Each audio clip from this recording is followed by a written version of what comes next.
Welcome to the Student Action on Saskatchewan Water Attitude competition. My name is Ashley Arkland and I work for the Safe Drinking Water Foundation. Here I will be presenting the Educating the Community webinar today.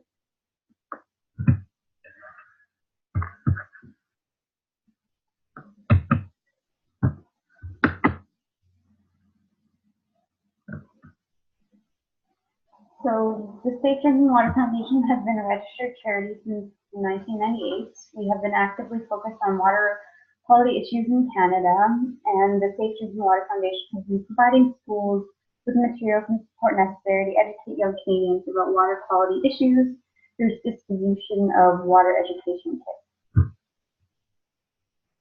So the Student Action on Saskatchewan Water Attitudes competition has been about investigating, educating, and reporting on a water issue in a community, and it has been open to K-12 students across Saskatchewan. The first 10 schools which registered to compete will receive 2 elementary Operation Water Drop kits or 1 high school Operation Water Drop kit, and the project must take place in Saskatchewan. After the competition is over, the prizes will be a water bottle filling station for your school, a commemorative plaque, and possibly some reusable water bottles and or Safe Drinking Water Foundation water testing kits. Now that you've gone through the first 2 webinars, what's next? Now that you've decided what Saskatchewan water issue you want to investigate, you will be using your survey data and come up with a plan of how to educate your community on the issue you've chosen and create informational materials to help you out.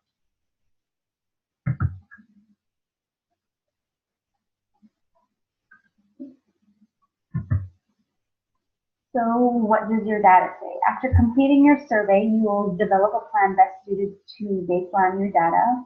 If most of your community does not know where their water comes from, you can focus your efforts on that, as well as your project focus to maximize the positive change in this criterion. Since you are trying to create a quantifiable possible change, inform your audience on what actions can create that change. For example, the amount of water that would be saved by limiting use of certain appliances, such as dishwashers. Education, remember to educate your community on the source of their drinking water, which is part of the Student Action on Saskatchewan Drinking Water competition, and be sure to ask people if they know where their water comes from in the first survey that you send out.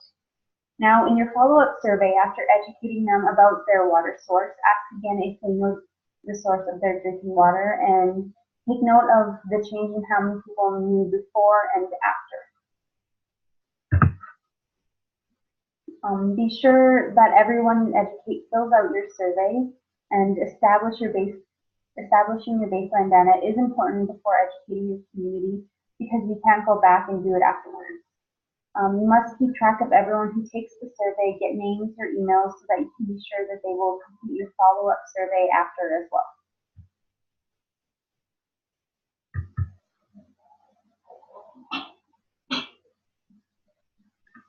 If you have any questions so far or need any help, you can always contact myself or Nicole Hancock, and we will be happy to answer any questions that you may have about any of the process for the competition.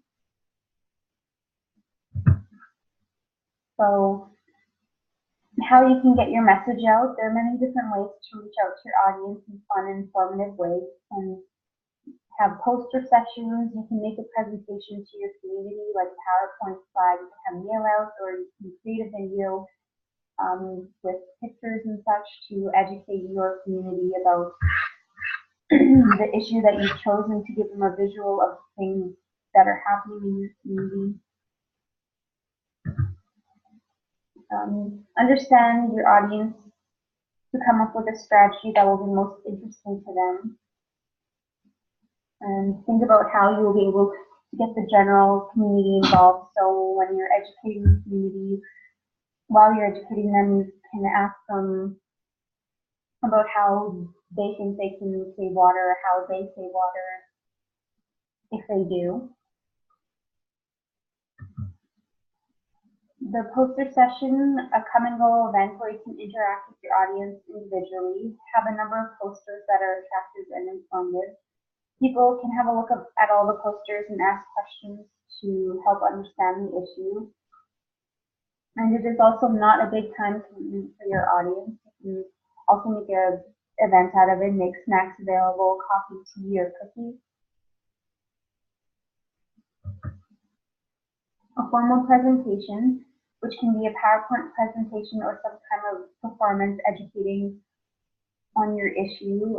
Specific information can be delivered, and time commitment will have to go into something like this, and allowing people to ask questions after the presentation if they have anyone can help inform the community more and get them more knowledgeable about your issue.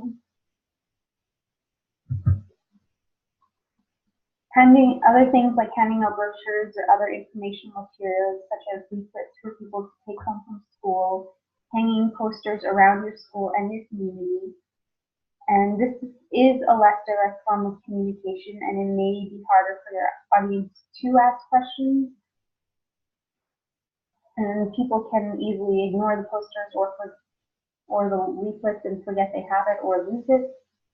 But it is also still a good way to get your information out if it's not easy to get your community to come together to inform them. So informational video, you can make an entertaining and educational video to show your issue. It shows how actions can be taken to remedy the issue, and it could be shown at an assembly or to your school and friends and family. If you hold an event, make sure that the participants fill out one of your surveys before they hear your information. This will contribute to your baseline data and increase your sample group. Afterwards, make sure they complete your follow-up survey to see how attitudes have changed and keep track of who takes your survey. So it's important that whoever you interview or get data from in your first survey, that your follow-up survey use the exact same people so that it's good comparative data is available. And there are many different ways to educate your community. You need to decide which will work best for you and be the most effective. So a presentation to your community is small and able to come together some nights, that might be better, or if it's a larger community, it just might be easier to make leaflets if it's harder to get people to come together on a certain night or day. You may want to have some combination of strategies to reach different groups of people. So if you have different people that you want to have for your survey, then you might want to find different ways you can reach out to them.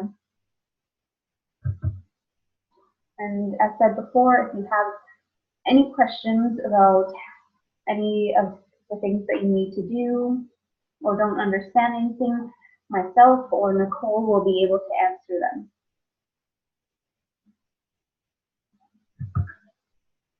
So thank you all for joining today. We'd like to acknowledge the RBC for help funding this project and being able to do this with communities and schools in Saskatchewan. Our next webinar will focus on how to conduct follow-up surveys. Remember that you must survey the same people you surveyed for the preliminary surveys. The next webinar is set for Monday, January 14th at 1 p.m. next year.